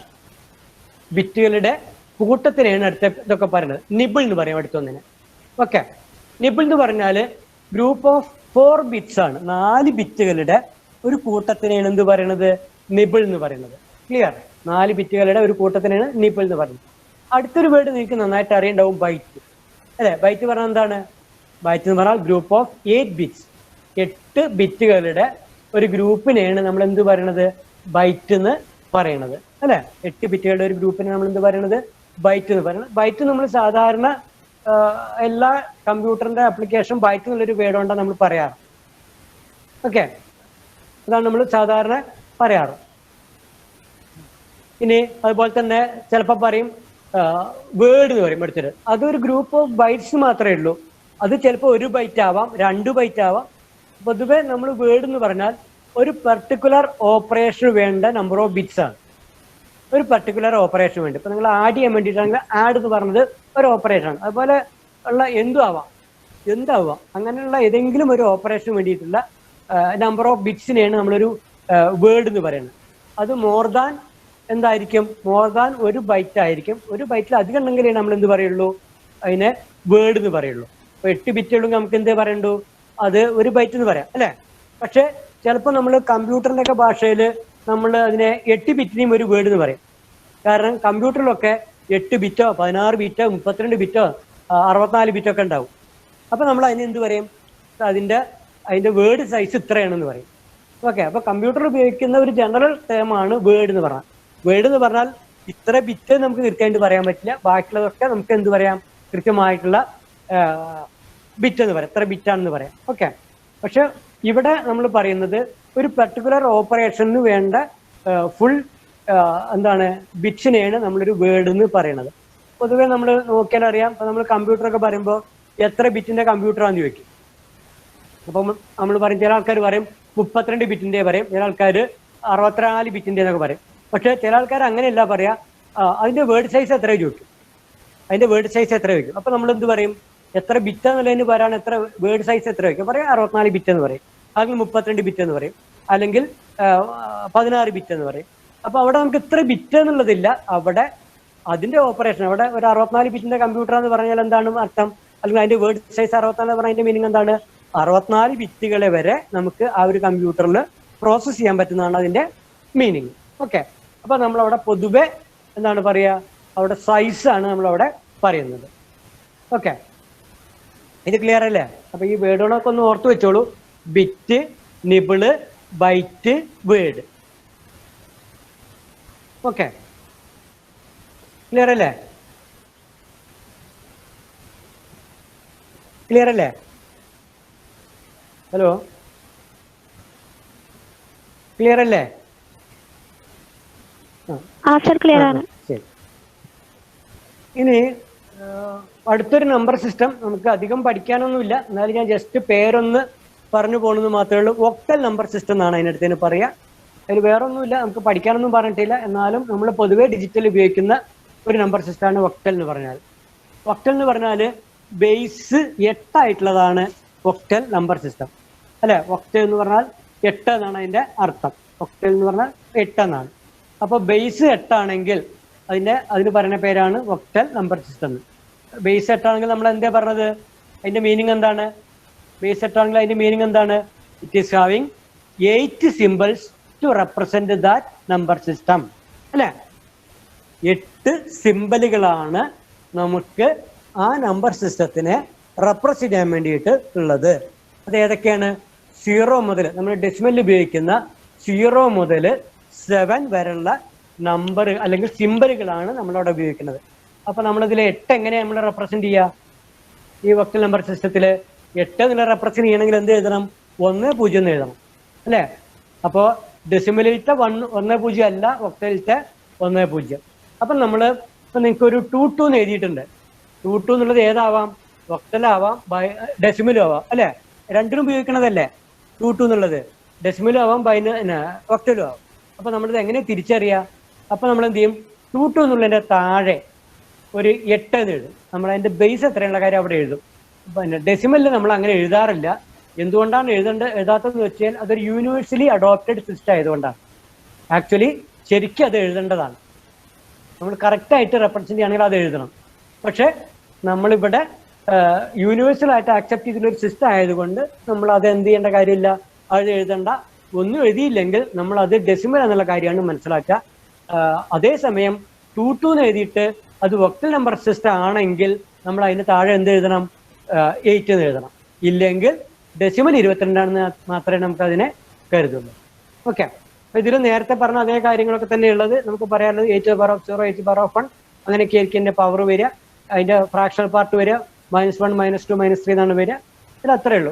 അതിനെക്കുറിച്ച് അധികം നമുക്കൊന്നും നോക്കാൻ ഇല്ല. അടുത്തത്, ഇത് വളരെ ഇമ്പോർട്ടൻ്റ് ആണ്, ഇത് നമുക്ക് പഠിക്കാനുള്ളതാണ്. ഇത് നമുക്ക് ഒരുപാട് ഇനി നമുക്ക് അവസാനം വരെ നമ്മൾ ഇവിടെ പഠിക്കുകയാണെങ്കിൽ S6 വരെയും അല്ലെങ്കിൽ അത് കഴിഞ്ഞ് ബിടെക്കിന് പോകണമെങ്കിൽ അവിടെയൊക്കെ ഉപയോഗിക്കേണ്ട ഒരു നമ്പർ സിസ്റ്റമാണ് ഹെക്സാഡെസിമൽ നമ്പർ സിസ്റ്റം എന്ന് പറഞ്ഞാൽ. അപ്പൊ ഇത് ബൈനറി ആയിട്ട് ഇന്റർചേഞ്ച് ഉപയോഗിക്കാൻ പറ്റുന്ന ഒരു നമ്പർ സിസ്റ്റമാണ് ഹെക്സാഡെസിമൽ എന്ന് പറഞ്ഞാൽ. വളരെ സിമ്പിൾ ആയിട്ട് നമുക്ക് കൺവേർട്ട് ചെയ്യാൻ പറ്റും, നമുക്ക് ഉപയോഗിക്കാനും പറ്റും. അപ്പൊ അതുകൊണ്ട് പൊതുവെ ഹെക്സാഡെസിമൽ നമ്പർ സിസ്റ്റം നമ്മൾ വളരെ വൈഡ് ആയിട്ട് ഉപയോഗിക്കുന്നുണ്ടാവും. ഹെക്സാഡെസിമൽ നമ്പർ സിസ്റ്റത്തിന്റെ റാഡിക്സ് അല്ലെങ്കിൽ ബേസ് എന്ന് പറഞ്ഞാൽ 16 ആണ്. എത്രയാണ്? 16 ആണ് റാഡിക്സ് അല്ലെങ്കിൽ ബേസ് എന്ന് പറഞ്ഞാൽ. അപ്പൊ ഏതൊക്കെയായിരിക്കും സിമ്പിളുകൾ? 0 മുതൽ 9 വരെയുള്ള ഡെസിമൽ ഉപയോഗിച്ചിട്ടുള്ള അതേ സിമ്പിളുകളും പിന്നീട് A മുതൽ F വരെയുള്ള ഇംഗ്ലീഷ് ലെറ്റേഴ്സ്, അതുമാണ് ഇതിന്റെ സിമ്പിളുകൾ. അങ്ങനെയുള്ള മൊത്തം 16 സിമ്പിളുകളാണ് നമ്മളിവിടെ ഉപയോഗിക്കുന്നത്. ഏതൊക്കെയാണ്? 0 മുതൽ 9 വരെയുള്ള ഡെസിമൽ ഉപയോഗിച്ചിരിക്കുന്ന അതേ സിമ്പിളുകളും പിന്നീട് A മുതൽ F വരെയുള്ള ഇംഗ്ലീഷ് ആൽഫബറ്റിലുള്ള ലെറ്ററുകളും കൂടിയാണ് നമ്മളിവിടെ ഉപയോഗിക്കുന്നത്.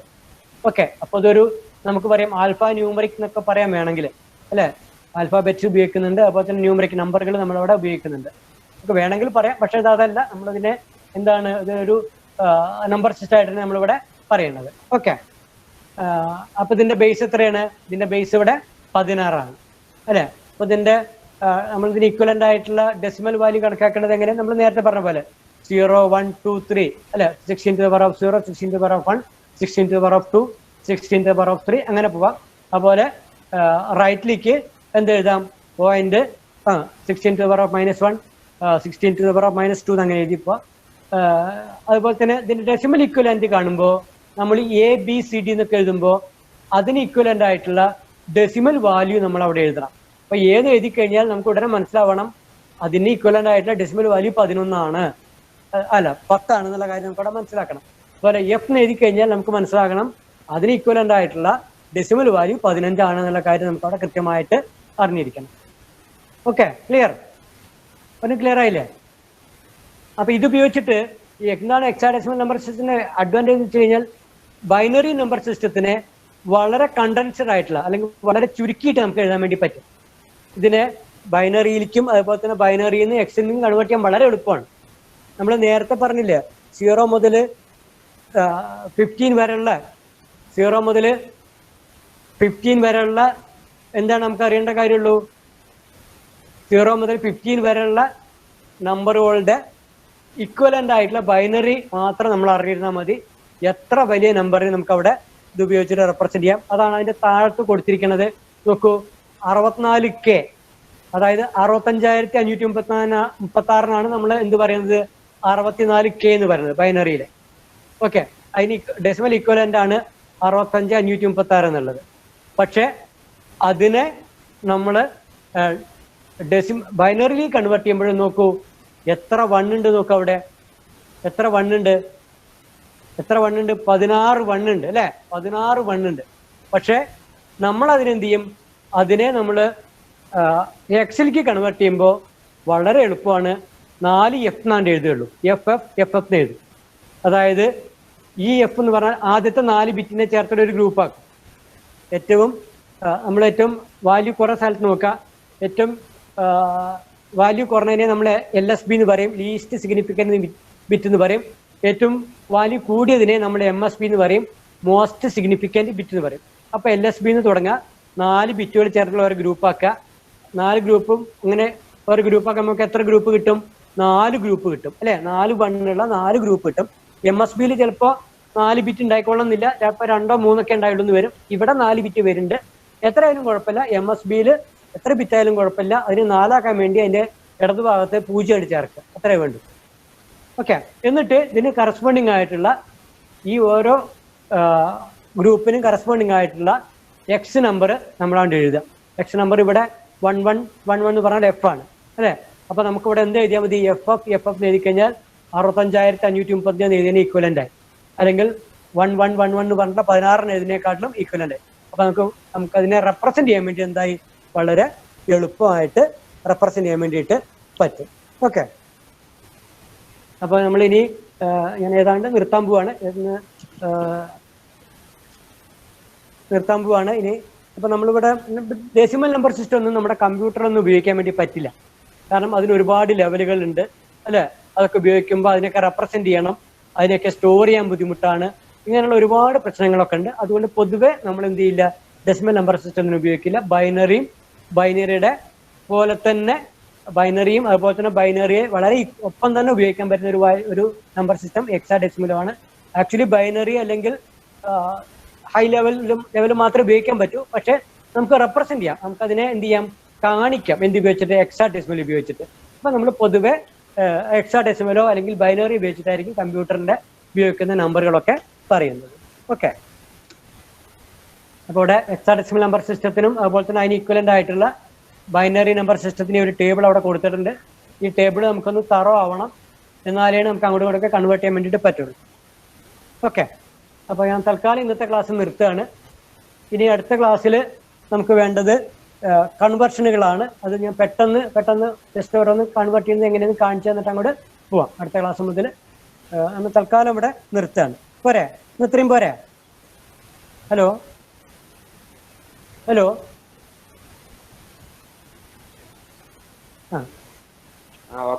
ഓക്കെ, മനസ്സിലാവണില്ലേ പറയണത്? മനസ്സിലാവണില്ലെങ്കിൽ പറയണം.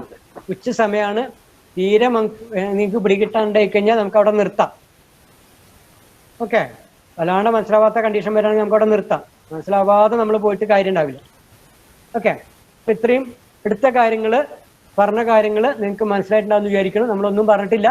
എന്താണ് ഡിജിറ്റൽ, എന്താണ് അനലോഗ് എന്ന് പറഞ്ഞു, പിന്നെ എന്താണ് ഡിജിറ്റലിന് അഡ്വാൻറ്റേജ് എന്ന് പറഞ്ഞു, പിന്നീട് നമ്പർ സിസ്റ്റങ്ങൾ ഏതൊക്കെയാന്നുള്ള കാര്യം ഒന്ന് നമ്മൾ നോക്കി. അത്രയേ ഉള്ളൂ. ഏതൊക്കെയാണ് നോക്കിയത്? ഡെസിമല്, ബൈനറി, ഒക്ടല്, അതുപോലെ തന്നെ എക്സാ ഡെസിമല്. ഓക്കെ, അപ്പോൾ നമുക്ക് തൽക്കാലം ഇവിടെ നിർത്തണം. Okay, good bye.